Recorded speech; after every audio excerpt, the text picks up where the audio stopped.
Hi, my name is Andrew Georgestis from SoCal Realty and Investments. I'm a realtor here in Southern California, and today's show is part two of a two-part series on 1031 exchanges. So if you haven't watched part one, keep in mind that part one is all about what are they. So if you don't know what a 1031 exchange is, you go back to part one and it'll explain a little bit how you can move your investment money and you can defer the taxes on the capital gains. And the taxes in California are as high as 33.3% aggregate. And so it is a very smart way to reinvest your money without paying capital gains tax. Now, today's show, I want to kind of focus a little bit more on some of the benefits and why would you want to consider 1031. There's a lot of different, sort of things that might be happening in your life that, a 1031 exchange really fits for you. So one of the first ones, let's just say, would be to maximize your tax benefit. You see, what happens here is this.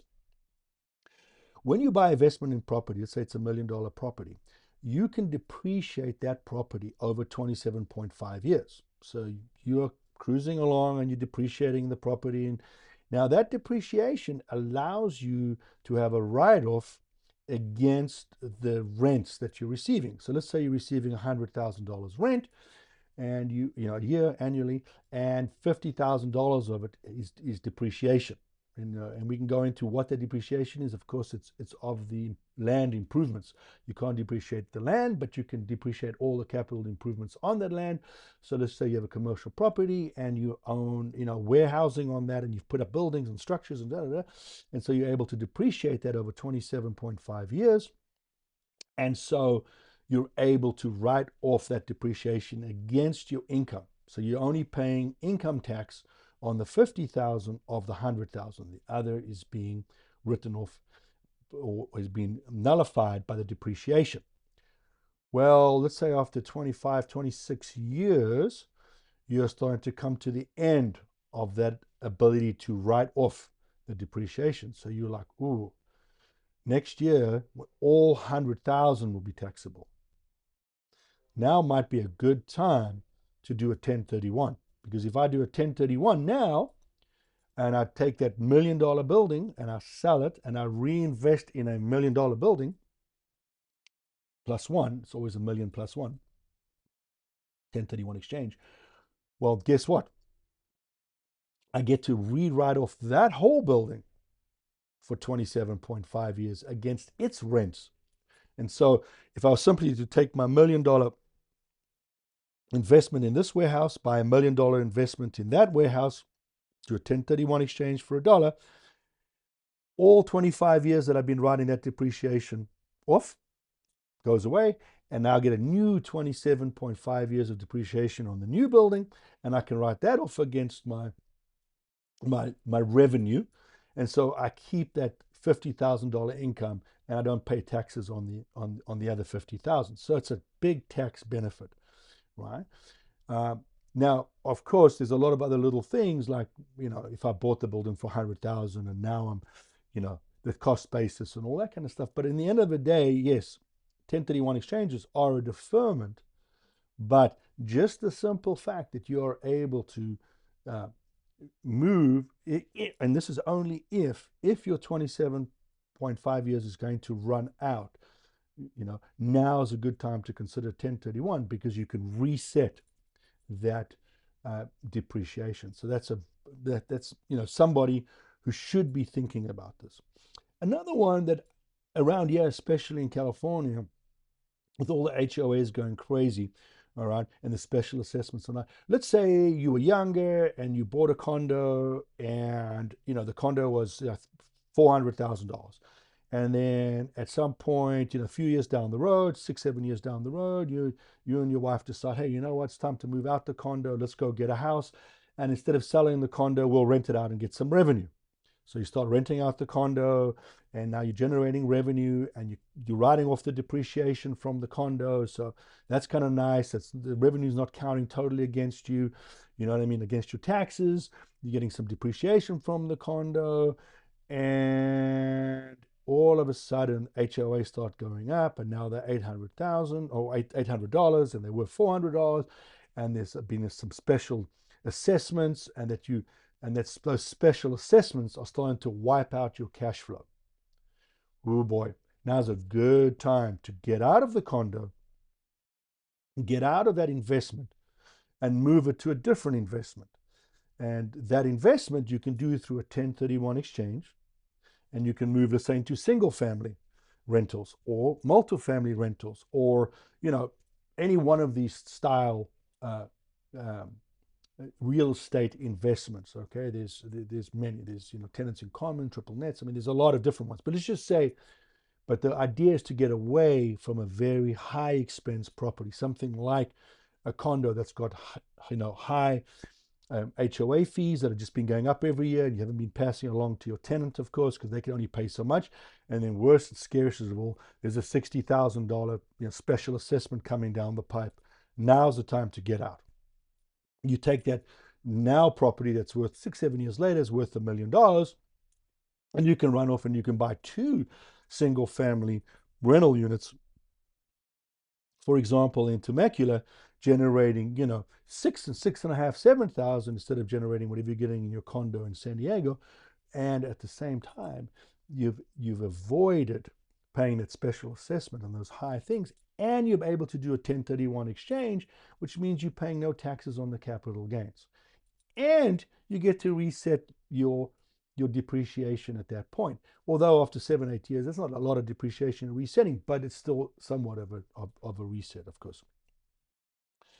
Another one that you might be thinking of, but other people who might be thinking about doing 1031 exchanges, let's say people are getting a little up in their years, they're getting to 70s, 80s, 90s, and they don't want to play the game anymore. They're just sick and tired of this, the tenants calling and, hey, can you come fix my dishwasher and this and that. Even if you've got a property management company, they taking 10%, and you just like, what, I just want to take my money that I invested in real estate and I want to 1031 exchange it, that's what it's called, into something passive, right? And there's many that, there's Delaware investments over there. There's many ways to reinvest it, like in a DST, for example, right?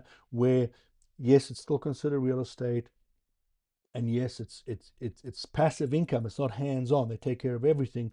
You just simply sit back and collect your cash flow, and of course your growth and appreciation, like all real estate does. Now, let me just give you one quick warning on that. No, you can't buy stocks in a REIT.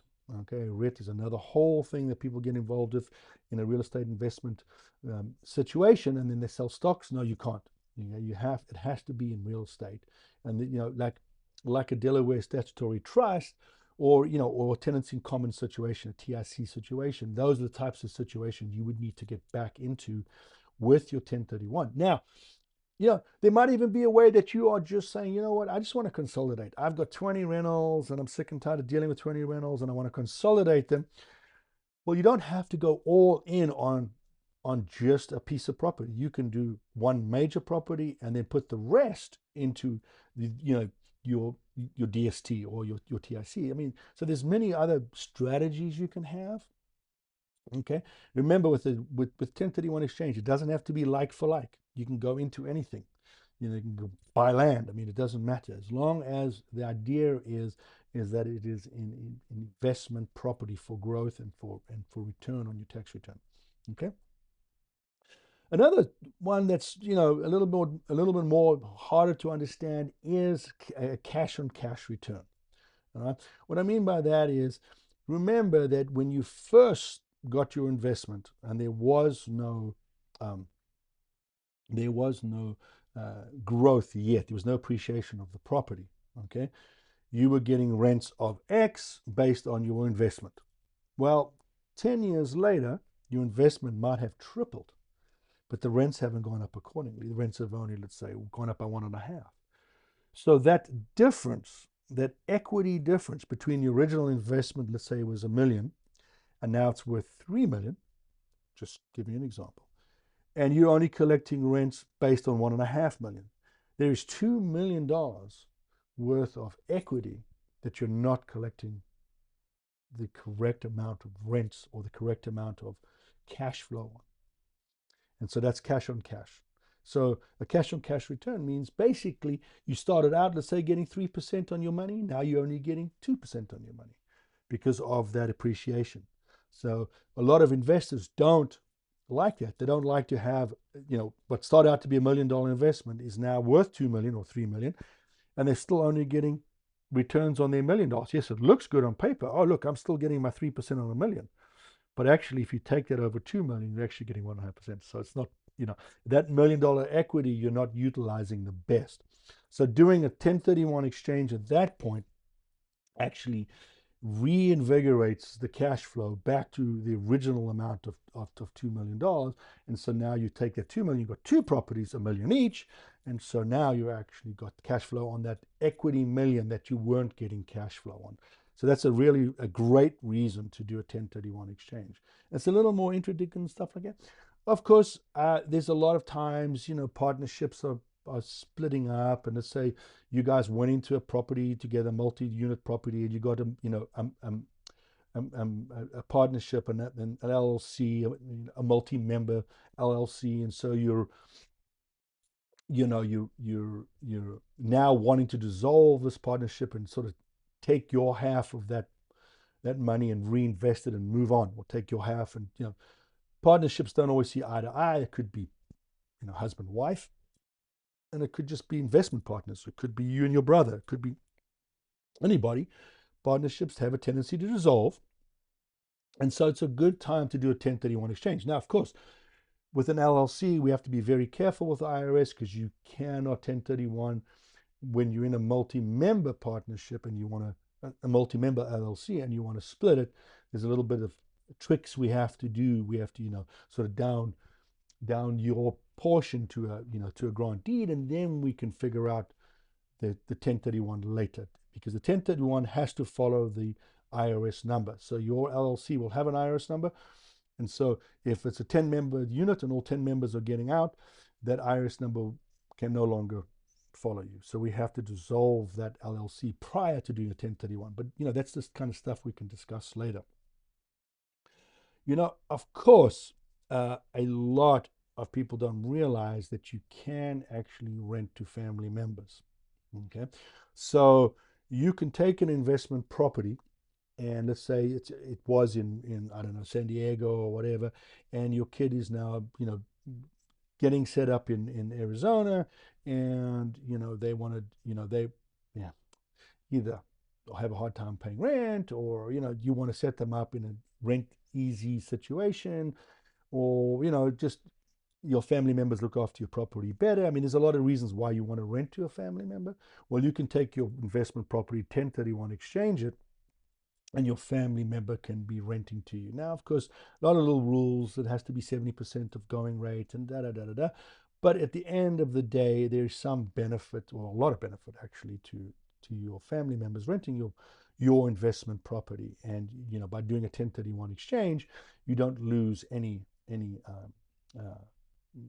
there's no tax consequence to it or anything like that, right? So there's a lot of other reasons. I just gave you some really basic reasons. You know what I mean? There's enhanced estate planning. There's terrible tenants. I mean, I've had clients come to me and say the neighbors are a disaster. As soon as they're banging on pots and shooting guns at each other. So I just want to sell my property. I want to sell my investment and move on. And then so you say, okay, you know what? Let's do a 1031 exchange, so you're not going to pay exorbitant taxes. Because they're in Temecula, that they bought the house for $190,000 back in 2000 or whatever. Now it's worth $600,000. That's a $400,000 capital gains. And they're like, whoa, okay, you know what? Let's not go pay taxes on 33% on that. So let's reinvest that in something, a little more reasonable, better neighbors, whatever it is. So there's a lot. There's out of state. I mean, I can go on and on and on. But at the end of the day, if you have an investment, you're looking to do a 1031 exchange, shoot me an email, info@SoCal Realty and Investments. That's all one word, SOCAL, Realty, REALTY, and AND, Investments, INVESTMENTS.com. So all one word, info@SoCalRealtyInvestments.com. I also have a ton of information on my website about 1031 exchanges and how we go about it. Again, I'm a realtor. I am not a tax specialist, and I am not a tax and I'm not a tax attorney. So this is just some basic information. As always, I recommend once we get into a deal, we'll pull in the expert who will make sure that we are fine-tuned correctly. Okay, that's fairly inexpensive to do a 1031 exchange. I mean, it's as little as $1,200 or something. I mean, it's not expensive to have a professional who backs you throughout the entire process. Other than that, have a great day.